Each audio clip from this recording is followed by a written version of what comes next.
you guys, welcome back to my channel. I know the lighting is terrible. It's Thursday evening right now, and I just put JJ down. And this is the first time all week that I've had to film, that I've had time to film. It has been probably one of the worst 72 hours of my life, and even though I am 40 weeks pregnant tomorrow, I am very uncomfortable. I am beyond grateful that Collins is not here yet. So let's rewind. Joey was out of town this past weekend. He flew in Monday morning around 10 a.m. from the East Coast. JJ woke up that morning around 5:30, 6 o'clock, and he was just not himself. He was really fussy, really clingy. It looked like he had eczema that broke out on his leg. And let me rewind again to January 1st. JJ had a respiratory infection that started around January 1st. It lasted about 2.5 weeks. So he was just in the clear, just over it. He, done with the runny nose, with the horrible cough. He would cough so hard and mucus phlegm would come up, and then he would choke from coughing so hard and then throw up. That only happened once, the throwing up part, and I might have said it in another vlog, but he was just miserable. It lasted for almost 2.5 weeks, and there's nothing we could do for him except for Tylenol and Benadryl.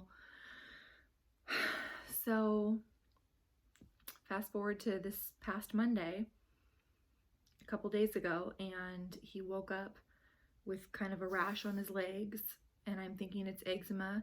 I was really worried because I just ordered some all-over ointment from the Tubby Todd website, which was highly recommended by all these moms on social media if your kid has dry skin or eczema to use this. So because it's been so dry, such a dry winter, I ordered some and put some on him. He's never really had hardcore eczema though,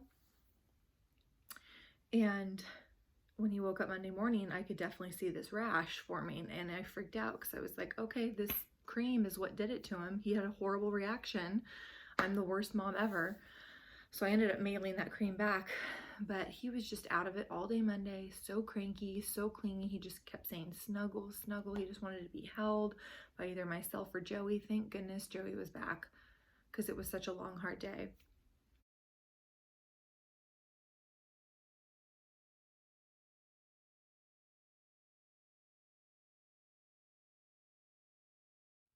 Then it just got worse, the rash, as the day went on. Tuesday morning, he wakes up and it's just it just showed up Tuesday with a vengeance. Like, it looked like herpes slash poison, the worst poison ivy rash, just all over the front of his shins and his butt, and then his mouth area right here.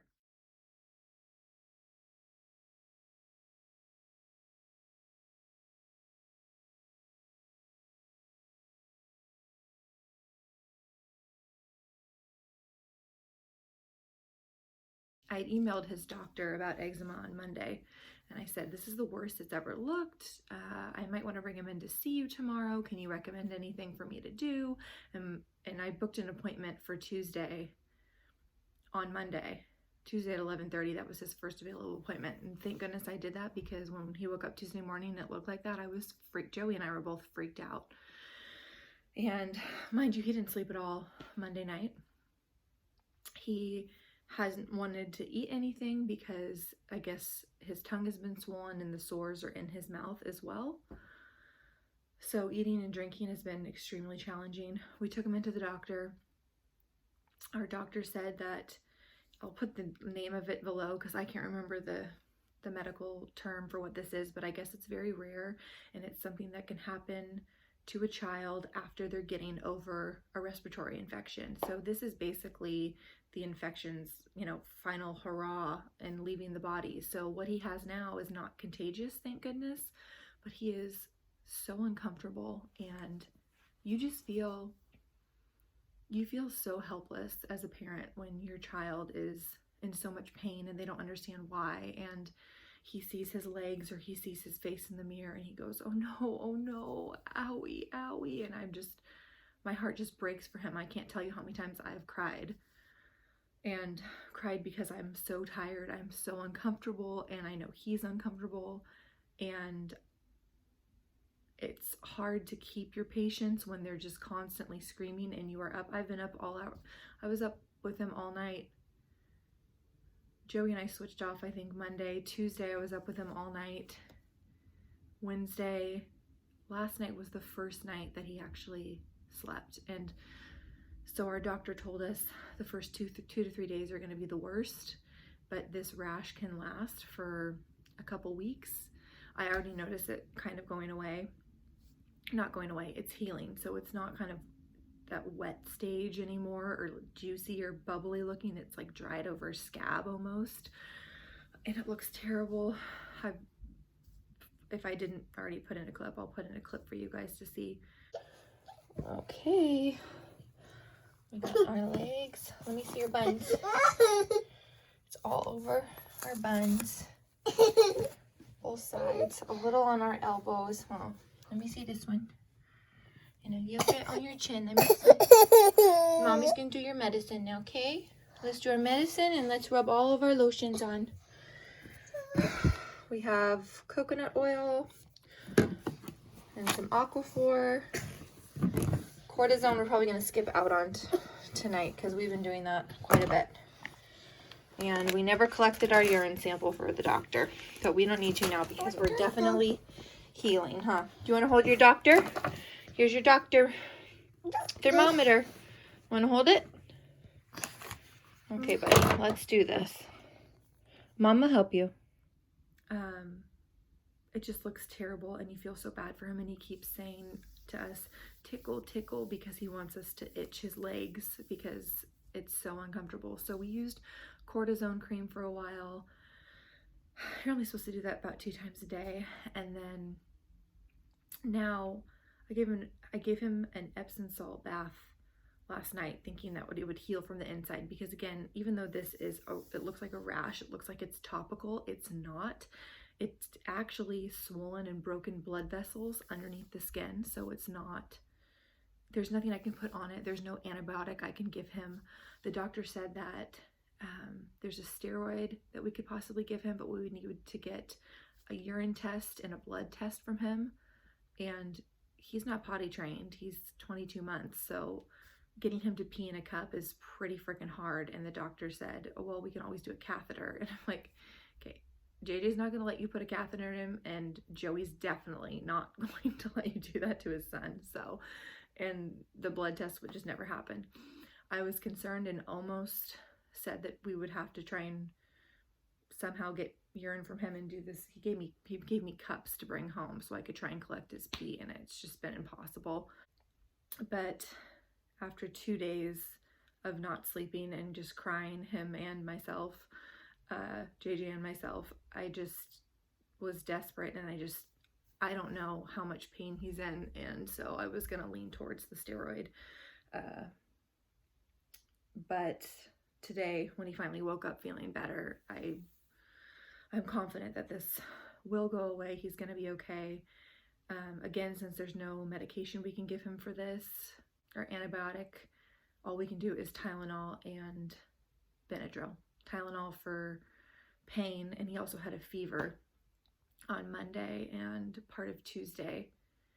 Fever's gone, but I know the pain's still there, so we give him Tylenol about every 6 hours, and then Benadryl is just basically for the swelling of the blood vessels, and then also just to help him sleep. So we did that at nighttime, but it's been really hard to get medicine down him too, because he's refusing it and basically refusing eating and drinking. So I've been giving him a lot of juice, which I usually don't. I put water in it, hoping that he'll chug that down. So that's kind of been our go-to. And he's had a little bit of oatmeal. And yeah, it's hard to give him anything because everything hurts his mouth. So that's been the last 72 hours, and it's been awful. And in the meantime, I am 40 weeks pregnant as of tomorrow, so I am huge. I am very uncomfortable, but I am so grateful that the castor oil I tried the other week didn't work. I'm so grateful that the membrane sweep she did last week didn't work. My doctor did, because had Collins been here and JJ was going through this, I probably would have had a heart attack or some sort of mental breakdown, because I could barely handle this without a newborn. It's been so hard. I'm so thankful Joey was home. But again, when something like this happens, you just feel so helpless. I know this is a long talk, but it's been such an emotional week for me. And, you know, of course I want my mom's input or mother-in-law's input, but when you start telling people about it or sending pictures, and then they're asking like nurse friends or people that they know, and everyone's telling you, oh, you got to do this, or you got to try this, or this is what it is. It's like, I'm just going to listen to what my doctor says, and I'm going to do what I think is best for my child. I think I just was overwhelmed by everyone's opinion of what it was caused by and what it could be and what antibiotics I need to get from my doctor, because my doctor's not saying it is whatever this other person is saying, whatever your friend is saying. So, you know, it was just so stressful, and then kind of made Joey and I butt heads about things, and we ended up getting a second opinion because, you know, we both want to make sure that our doctor's right in what he's saying, but I trust our doctor. I think Joey just really wanted a medication or an antibiotic, something to just fix the problem, but there's just nothing in this case. But we ended up going to Joey's old doctor to get a second opinion, and he basically said it was a viral thing, so the same thing, and there's nothing we could do. And that was a nice $200 out-of-pocket cost. But you know, again, as a parent, you rather be safe than sorry. So, and now I just feel like we can trust our doctor even more, and he knows what he's talking about, and he's so good at emailing me back right away if I have any questions about anything, or what creams to use, or how often to use them, or this is how he's feeling now, and what about this? It's just, he's been amazing. Our doctor, our pediatrician at Kaiser, his name's Dr. Tran. If you're local and you have Kaiser, he's amazing. Anyways, I broke down. I cried a lot, and was thinking about filming that because it was just so raw and real, because that's just what you go through as a parent, and there's no way to explain it to somebody. I mean, you just have to go through it. But on top of it, just being pregnant, and everyone knows that I'm towards the end of my pregnancy, and I appreciate all of the support that I've received and all of the messages and everything like that. But towards the end of your pregnancy, you're dying for this baby to come out. Again, I'm happy she didn't in the last week, but usually you're just, you know, you're ready. You're so ready. You're so over it. And you get so many texts from people that are like, is she here yet? Where's the baby? Did you have the baby yet? You know, like, are you still pregnant? And it's all these things. And when I was going through all this with JJ and then getting all these messages, it was so annoying for me, honestly, to get those. My sister-in-law texted me and she said, hey, just want to let you know I'm thinking about you. You don't have to text me back. Just want to let you know I'm here, or something like that. And I thought it was so nice, because she gets it. She just had a baby, so she knows how you feel towards the end. I think, you know, every mom knows that has a baby how they feel towards the end, and how annoying those messages can be from everybody. Like, I know people want to check in and show you that they care, but it's like, they're like, we're acting annoyed, like, where's the baby? When are they coming? Da, da, da. It's like, I don't know, shut the up. But anyways, I appreciated my sister-in-law's text message, and I just think that people should know, anyone watching this, to just, if you're going to text a mom, an expecting mother, just let them know that you're thinking about them, and if there's anything you can do for them, let them know, but they don't have to respond to the text. Just want to let you know that them know that you're there for them, something like that. That's just nice, because I get the message and then I'll feel like I give people one word answers back, because I don't want to not respond and be rude, but I'm also I'm just annoyed, and it could be hormonal too. But there's that part of it. And then just comments you get towards the end of your pregnancy from random people, like, when are you due? Or you look like you're ready to pop. And it's like literally telling somebody they look fat or they look tired, or just don't say anything, you know? Or, oh, well, are you having twins? Or, you know, it's like, okay, thank you for that. No. I don't know, just the comments you get from random people. I just would refrain from saying anything. Just if you see, there was this lady at working at Nordstrom the other day, and she just came up to me out of the blue. She just tapped me on the shoulder and said, I just want to say you just look so beautiful. And I'm like, yeah, right. Like, there's no way. But it was just so refreshing to have her not ask me any questions or say like her opinion about my appearance, or, I mean, you know, that I've looked so pregnant, or when am I due, or whatever. She just said something nice, which she gets it, you know, even if a pregnant lady looks just haggard, just say something nice, or let them go ahead of you in line. Someone did that to me the other day, and it was so nice. Or people just holding the door, or just little acts of kindness for a pregnant lady or someone with a little one in the store. Just do that kind of stuff for them, you guys. The last thing I was gonna say about this whole pregnancy thing is, do not text your friend or family member or whoever it is saying, let me know when you're having the baby. Text me when you go to the hospital, because again, I know people want to be involved and they want to know, but so many people say that. It's like, okay, yeah, you're first on my list. I'm for sure going to do that while I'm pushing. You know, it's just, it's so,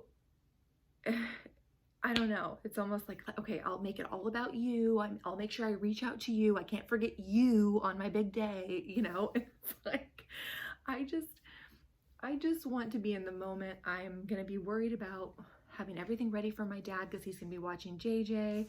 Both my mom and mother-in-law are going to be at the hospital with me and Joey.